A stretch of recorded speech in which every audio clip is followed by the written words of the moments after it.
Good evening. Oh,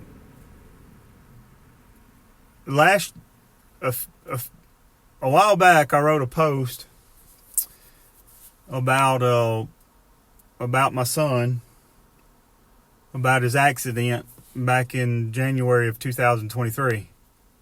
It was a lengthy post, and it's a post about awareness that I brought out, and so it was brought to my attention. The reason I want to do this video is because it was brought to my attention by a certain individual that the kids are not, they're just not reading that. That's too lengthy. They're not reading it, I see that, because nowadays folks are not reading stuff anymore, but they're watching videos. They're watching all these reels and everything. There's just, reading has kind of been put on the back burner nowadays. It's just, people don't do it much anymore. But anyway, so this individual brought it up to my point that, or to my attention that, or to my wife's attention that, these kids, they're just, it's too lengthy. They're not going to read it, but they need to read it because they need to see it. They need to be made aware of these things. But I didn't just write that post to kids. I wrote it to parents too. It was for parents, but mainly it's because me and my wife absolutely do not want other parents to go through what we've been going through. It's been rough. And but just kind of tell you about the post and about the awareness that I've been wanting to bring out. The kids, okay, so little Aaron, the accident that he was involved in was a result of him falling asleep on the wheel. And a result of him not, the fatality was a result of him not wearing his seatbelt. So the survival chance would have increased if he'd had on his seatbelt. Now but me, I'm like this. Yes, yes, the seatbelt, he needed to be wearing a seatbelt. Kids need to be wearing seatbelt. But what was the initial cause of the wreck? And that's kind of what I'm looking at, the initial cause, which was he fell asleep. If he had not fell asleep, then the wreck wouldn't have took place in the get-go. Right? Plus, he should have had on his seatbelt. I cover both of them. Both's important. So, but here's what's going on with the kids. Here's what's going on with them. All right, but before I get on to that, I just want to clear some things up. That Aaron was 18. He had his diploma. He was done with high school. He was finished with it. He had his diploma. He was 18. Yes, he was living under my roof, but I gave him liberty.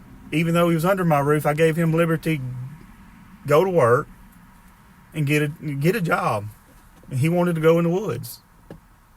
And I don't blame him for that at all. That's what he wanted to do, and that's what I let him do. And I wasn't going to stand in his way. So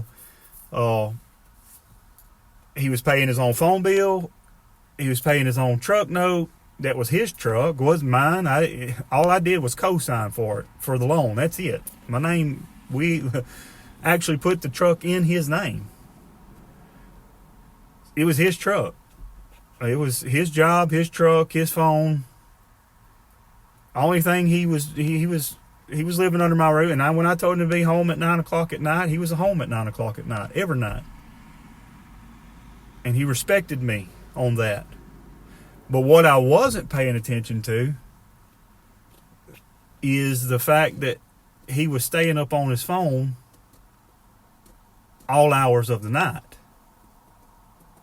playing games or getting caught up on social media. Because we removed, when he turned 18, he went to AT&T store and bought his own phone, purchased his own phone. So we removed all parental guidance. We didn't put parental guidance on that phone. I had it when he was 17, all the way up until he was 18. He had a phone that we provided and that we had parental guidance on. And so when he got 18, he graduated, he got his own stuff, right? So we didn't put parental guidance on. Anyway, so what he was doing was staying up all night on that phone, which is what a lot of kids are doing. A lot of young adults, a lot of teenagers are doing. They're staying up late on their phone, and they're getting up in the morning. If you don't have parental guidance or whatever, that Life 360 is one thing that you can do for driving, but screen time. If you don't have that on your phone, if we have like Owen's phone and Aaron's phone before he turned 18, Kaylin even had this, that their phones would shut down.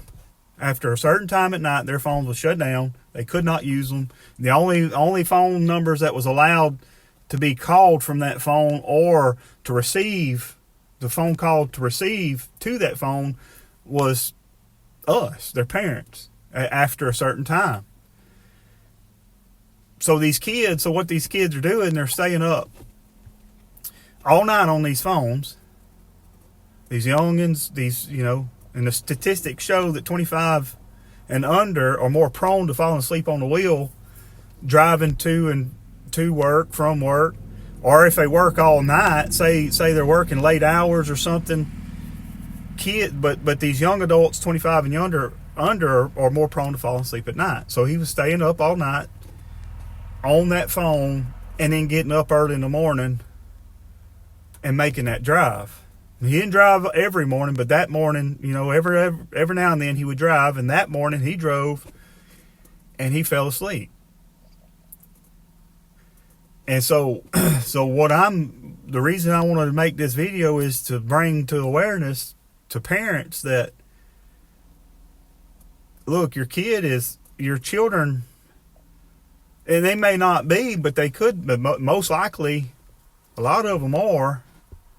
They stay up on these phones and they're trying to get, they're getting up early in the morning on a very little sleep.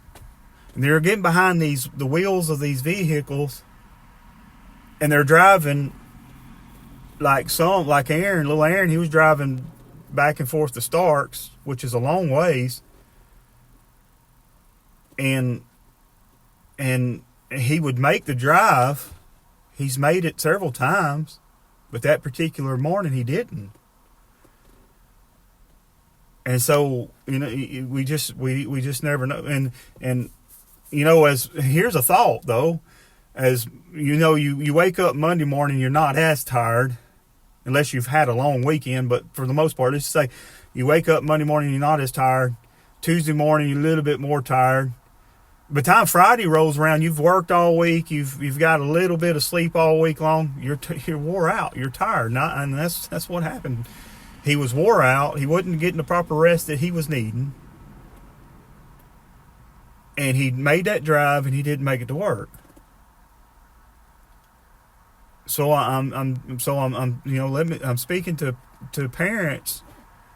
Check make sure your children, if they're 18, 19, if they're still living under your roof, I'm telling you, make sure they're getting the proper rest before they get behind these wheels of these vehicles.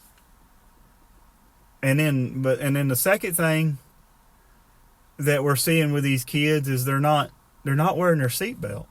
Here's what they'll do. They'll put their seatbelt on, and they'll put their seatbelt on, and as soon as they get out of the driveway, they unbuckling that thing. Or, like some of them are doing, because they don't want to hear the ding, the truck dinging, and so they'll buckle it behind them to get the thing to hush up. So it makes the vehicle think that their seatbelt's on. That's what they're doing. There's a lot of people doing that. And the thing about the seatbelt is that like the state trooper said, it could have saved his life. You know, he had a higher chance of survival. I mean, there's two things against him right there. Number one, he was sleepy. He fell asleep. Number two, he didn't have a seatbelt on. Right? So that's what that's my, you know, that's what I'm trying to bring out. That's what I want to bring out to you as a parent, but not just you. But I want to speak to the teenagers. This too is say that it don't make you less macho to put on your seatbelt. It don't make you less cool to wear the seatbelt. And besides that, who cares? Well, he wears his seatbelt. He ain't cool. Who cares? If the seatbelt saves your life, it doesn't matter what anybody thinks. Right? If going to bed at a decent time and getting the proper sleep that you need, if that gets you to work, back to school, to work, wherever you are driving that morning, if that gets you there and back safely, it doesn't matter what anybody else thinks.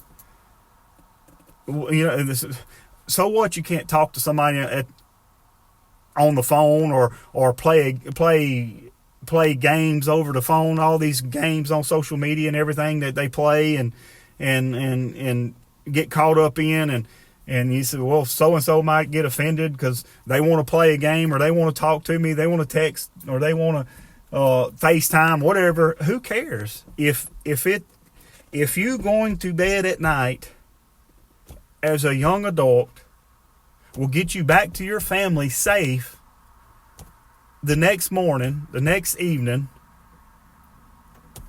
then it doesn't matter what anybody thinks. If putting on your seatbelt gets you home safely, and if you have a wreck or something and as a result of the wreck you had your seatbelt on, you survived that wreck, then it don't matter what anybody's opinion of why you was wearing a seatbelt, right? Who cares? Seatbelt saves lives. Right. I mean, we that's what we you know, that's the most important thing.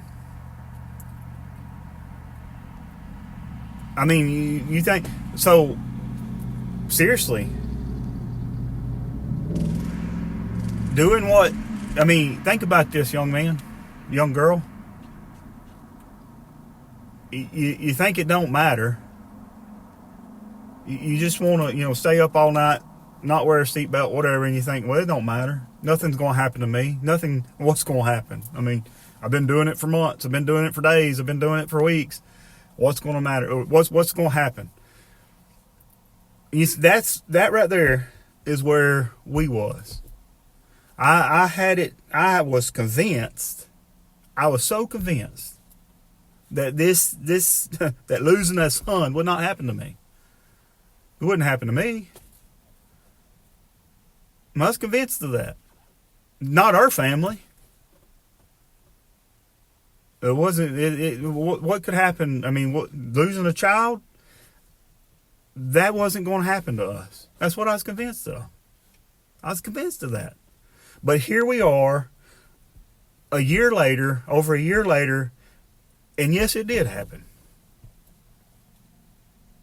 Yes. So yes, wear your seatbelt. Get the proper sleep that you need to make sure that you get back home safe to your parents. Back home to your... here's the thing. Your mom and dad love you more than what you think they love you. And this right here, I tell you what this has done. This is left a hole in our heart. This has left you think about this. We have a son now and a daughter now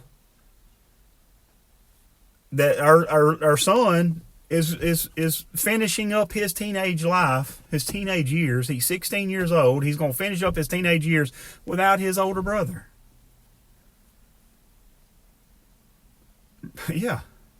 We've got our first grandson that'll never be able to meet his uncle.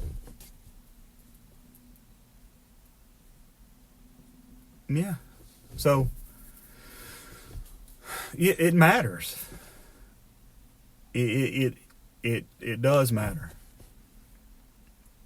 And I here lately, I've got to a point where I am watching these state trooper posts, and I'm looking for this. What I'm looking for is seatbelts, and there is so many, tons of them. Fatality. Not properly restrained.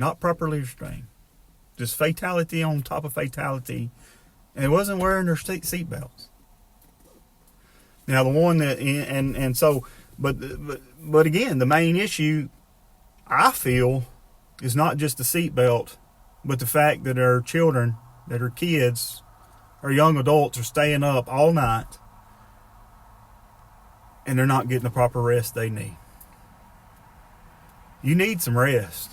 If you're going to work a job Monday through Friday, if you're going to go to school Monday through Friday, I'm telling you, you need the rest. You need it. So do us all a favor. Do your parents a favor. Do me a favor. Parents, do your kids a favor. And check up on them. See how late they're staying up. See if they're getting the proper rest. See if they're wearing their seatbelt. See if they're, the company I work for here recently, they installed cameras, front and back cameras in their vans. That's the technology on it, advanced technology. I'm not sure how it works because I haven't asked my boss, but I do know this, that it monitors seatbelts, it monitors speed, it monitors texting and driving. It's got a GPS on it. It knows where we're at, knows how fast we're going. It monitors all that, and I've been thinking, Owen don't have his driver license yet, but I've been thinking, hey, when he gets them, when he starts driving, should I get one of these cameras? I do know this, that I'm going to do a whole lot different things with Owen than I did little Aaron. No doubt about that. I'm just trying to say that, look, these things are important. Don't put your parents in the shoes that me and Corey is walking around in right now. Don't put your siblings in the shoes that Owen and Kaylin are wearing right now. You don't want your parents coming to a cemetery to look at a headstone and a vault. So, yeah, and I understand that. Understand what the scriptures say. It's appointed unto man once to die, after this the judgment. And some will make the argument, well, there's nothing you can do. The Lord's going to take you home when it's your time. There ain't nothing you can do about it. And so and a lot of people that say that and try to live by that philosophy are living reckless lives, doing whatever the heck they want to do and don't care, and like, well, when is God's time and He'll take me, and they're living life on the edge. Look, that's not smart. It's not smart at all.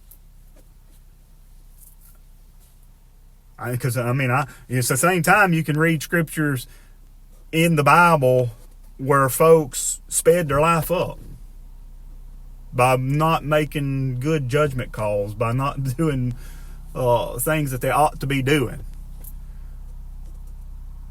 Like Ananias and Sapphira lying to the Holy Ghost, and the Lord took them out of here. Things such as that. All I'm saying is you can rush your life, young man, young lady, and then you leave. And by doing that, you're leaving your loved ones behind to deal with the wreckage, to have to pick out caskets and tombstones and pick out vaults and look at a dead body in a casket that's your son that you raised up and you you brought into this world and you raised him for 18 years.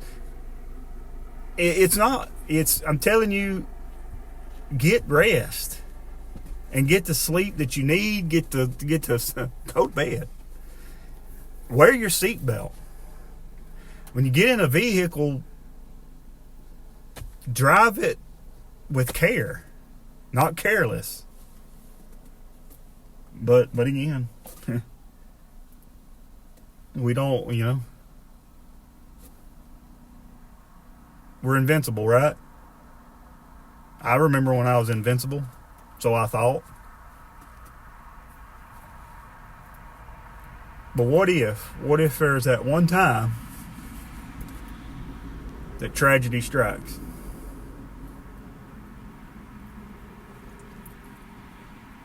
What then? Then your family's left to clean it up. Sleepless nights, sorrow, devastation.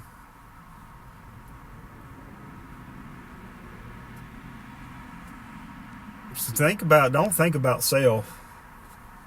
Think about the people around you. Think about them. That's all I got. God bless.